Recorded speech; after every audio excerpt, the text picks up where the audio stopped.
Hai, kembali lagi di Autonet Max dengan Audi dan kita masih ada di Vélizy, Prancis. Dan di samping gue ini ada, bukan C3 biasa, ini e-C3. Ini adalah versi listrik dari Citroen C3. Bedanya apa dan detailnya seperti apa? Cek terus video ini.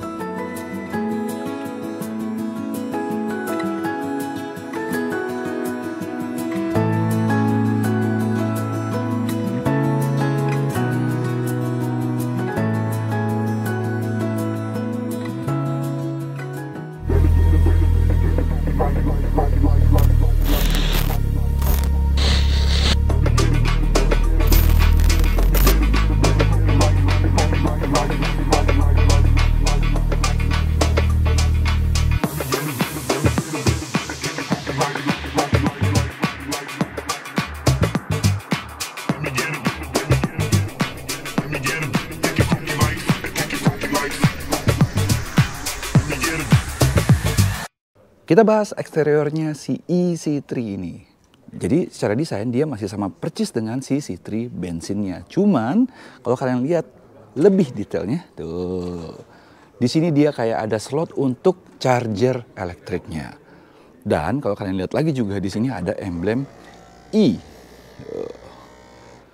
Selebihnya dia masih sama persis dengan C3 yang bensin. Jadi ukuran bannya dia masih pakai ukuran ban yang comfort banget. Dia pakai 195 65 ring 15 inci. Masih juga ada aksen-aksen di sebelah kanan kirinya. Di depannya juga dia masih ada aksen-aksen khas sebuah Citroen. Dan ciri khas lampunya desain Citroen yang terbaru. Beserta kalau kalian lihat lagi, spion yang sudah ditone ditambah aksen two-tone putih di bagian atapnya. Ke bagian belakang sama juga, masih sama persis dengan C3 bensin. Lampunya efek 3D gitu kan, kesannya jadi kayak nonjol gitu.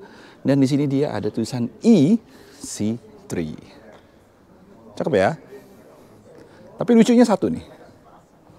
Lucunya adalah biarpun dia full EV, dia masih ada kayak panel bensin di sebelah sininya. Ini nggak bisa dibuka.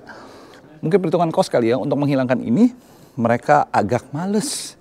Jadinya dibiarkan gitu saja, biarpun masih ada slot untuk colokannya di bagian depannya. Sekarang kita bahas sedikit soal performanya. Jadi si e-C3 ini dilengkapi dengan baterai sebesar 29,2 kWh dengan charger onboardnya itu 3,3 kW. Dia tipe baterainya lithium ion dengan air cooled dan figur dari motor listriknya itu sebesar 57 PS dengan torsi 143 Nm. Jadi torsinya sih lumayan badak ya. Kecepatan maksimal sekitar 107 km/h.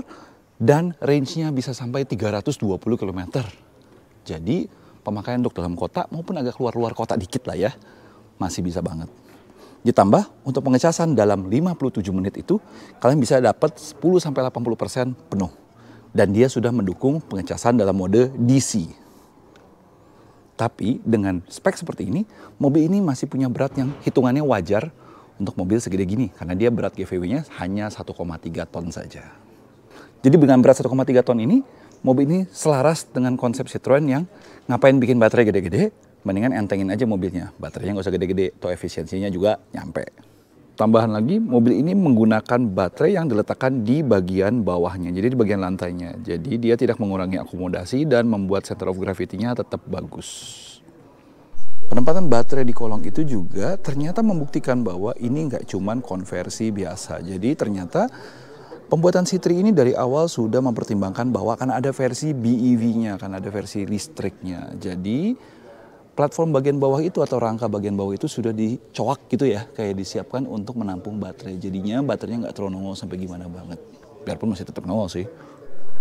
Perbedaan yang paling bisa kita highlight adalah karena dia sudah pakai baterai dan baterainya itu ditaruh di bawah. Lihat nih, footwell-nya kayak ada stepnya. Jadi footwell untuk sopir depan itu dia masih tetap.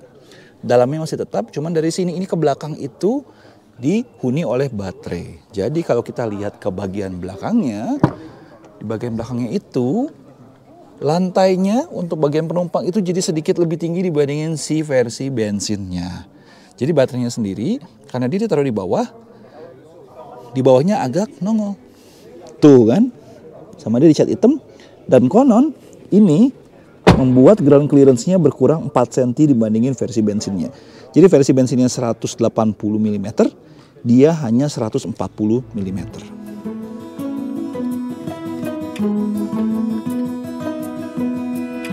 Jadi detail-detail lain mobilnya secara interior maupun eksterior juga masih sama percis, sehingga kalian dapat dengan mudah beradaptasi dengan mobil listrik ini.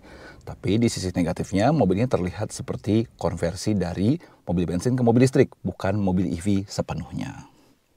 Sekarang kita masuk ke dalam interiornya si e-C3. Jadi interiornya dasarnya sama aja, paling perbedaan utama adalah di sini, dia ada indikator baterainya sendiri. Dan kalau kalian lihat bawahnya ini, tuh, tuas transmisinya digantikan dengan tuas elektrik.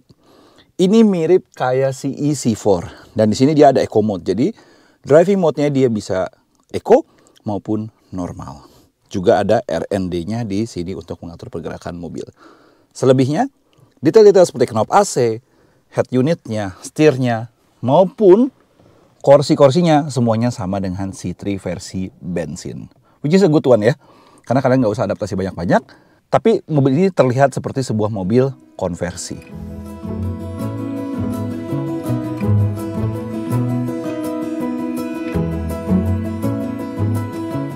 Oke, sekarang kita sampai pada kesimpulannya. Jadi kalau kalian sendiri, menurut kalian bagaimana kesimpulannya dari si Citroen e-C3 ini? Kalau menurut gue, dia punya range yang cukup. Dari segi desain, kenyamanan segala macam, kita sudah tahu lah sebuah Citroen.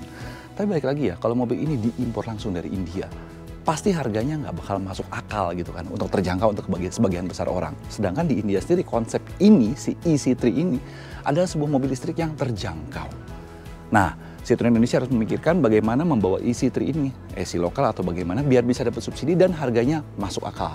Dia bisa jadi alternatif yang bagus untuk mobil kedua tapi listrik gitu loh. Buat kaum perkotaan, cocok. Oke, mungkin sekian itu aja video kali ini. Klik like kalau kalian suka video ini, subscribe kalau kalian belum subscribe, dan tekan tombol lonceng untuk tahu video-video terbaru dari Alternet Max. Audi sign off dari Felizi, Prancis. Bye-bye.